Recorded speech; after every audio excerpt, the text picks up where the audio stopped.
إن الله وملائكته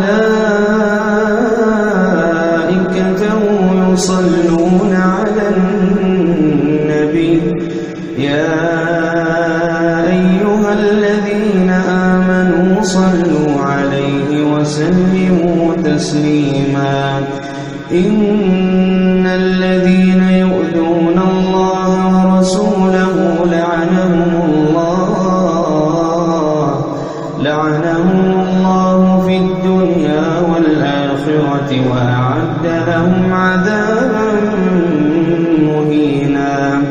والذين يؤذون المؤمنين والمؤمنات بغير ما اكتسبوا فقد احتملوا بهتانا وإثما مبينا يا أيها النبي قل لأزواجك وبناتك ونساء المؤمنين يدنين عليهن من جلابيبهن ذلك أدنى أن يعرفن فلا يؤذين وكان الله غفورا رحيما لئن لم ينته المنافقون والذين في قلوبهم مرض والمرجفون في المدينة لئن لم ينته المنافقون والذين في قلوبهم مرض والمرجفون في المدينة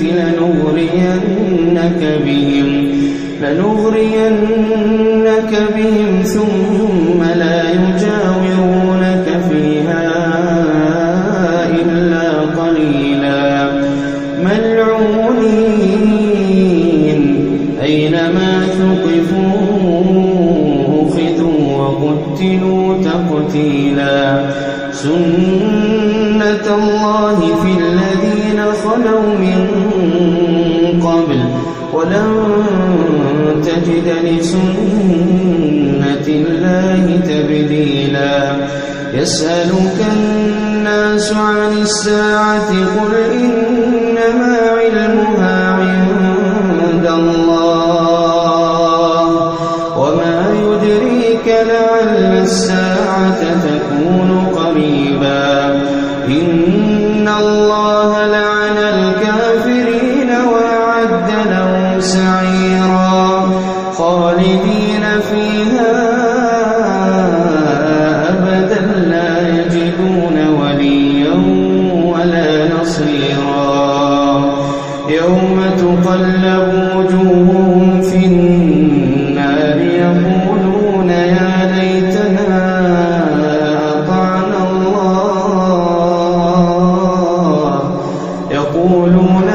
ليتنا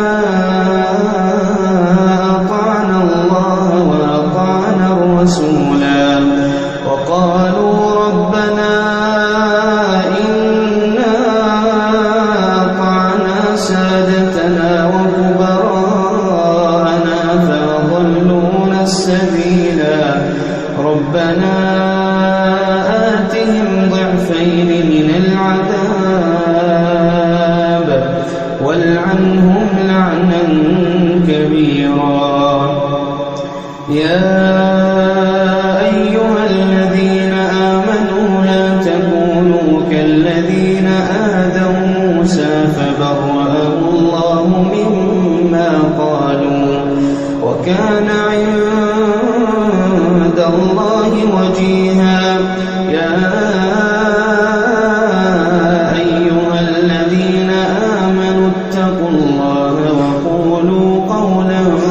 سديدا يصلح لكم أعمالكم ويغفر لكم ذنوبكم ومن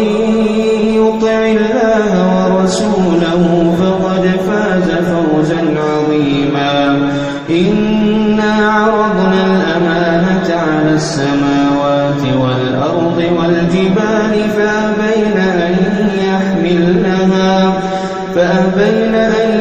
يحملنها وأشفقن منها وحملها الإنسان